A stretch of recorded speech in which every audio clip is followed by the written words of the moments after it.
ಏನಿದೆ, ರಾಜ್ಯದಲ್ಲಿ 31 ಜಿಲ್ಲೆ ಇದೆ. ವಿಧಾನಸಭಾ ಕ್ಷೇತ್ರದಲ್ಲೂ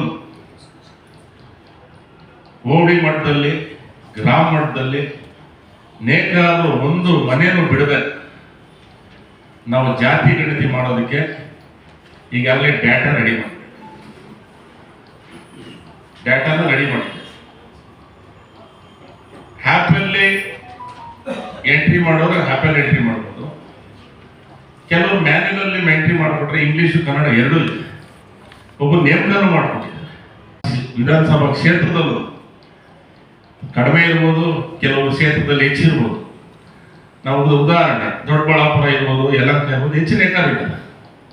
ನಾವು ಅಲ್ಲಿ ಆ್ಯಪಲ್ಲಿ ನೋಡಿದಾಗ ಒಂದು ಒಟ್ಟಾಗಿ 40,000 ಇರ್ಬೋದು, 30,000 ಇರ್ಬೋದು, ಅದು ಒಟ್ಟಾಗಿ ನಮ್ಗೆ ಗೊತ್ತಾಗುತ್ತೆ. ವಿಧಾನಸಭೆ ಕೆಲವು ಕಡಿಮೆ ಇರ್ಬೋದು, ಕೆಲವು ವಿಧಾನಸಭಾ ಕ್ಷೇತ್ರದಲ್ಲಿ ಅದು ನಾವು ಜಾತಿ ಗಣತಿ 40-45 ಲಕ್ಷ ಇರ್ಬೋದು. ಎಲ್ಲ ಸಮುದಾಯಗಳು ಸೇರಿ ನೇಕಾರ. ಅಧ್ಯಕ್ಷರೇ, ಈ ಆ್ಯಪಿನ ಬಿಹಾರ ಮತ್ತು ತೆಲಂಗಾಣದಲ್ಲಿ ಜಾತಿ ಮಾಡಿದಾಗ ಆಧಾರ್ ಕಾರ್ಡ್ಗೆ ಜಿಯೋ ಟ್ಯಾಗ್ ಎಲ್ಲ ಜೂನ್, ಜುಲೈ, ಆಗಸ್ಟ್ ವರೆಗೂ ನಾವು ಮಾಡ್ತೀವಿ.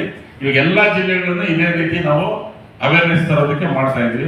ಮುಂದಿನ ದಿನಗಳೆಲ್ಲ ಜಿಲ್ಲಾ ಕೇಂದ್ರಗಳಲ್ಲಿ ನಾವು ಪ್ರೆಸ್ ಮೀಟ್ ಅನ್ನ ಮಾಡಿ ಅಲ್ಲಿ ನಮ್ದು ಏನಾಗಿದ್ರೆ ಎಲ್ಲ 31 ಜಿಲ್ಲೆನೂ ನಮ್ಮ ಸಂಘಟನೆ ಇದೆ, ನೇಕಾರ ಒಕ್ಕೂಟದ್ದು 31 ಜಿಲ್ಲೆನೂ ಪದಾಧಿಕಾರಿಗಳಿದ್ದಾರೆ.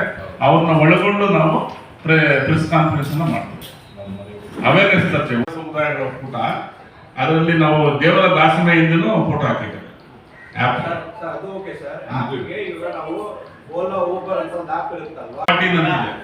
ಫ್ರೀ ಆ್ಯಪ್ ಅದು, ನಾವು ಹೇಳಿದಾಗೆ ಸರ್ಕಾರಕ್ಕೆ ಇದು ಅಧಿಕೃತವಾಗಿ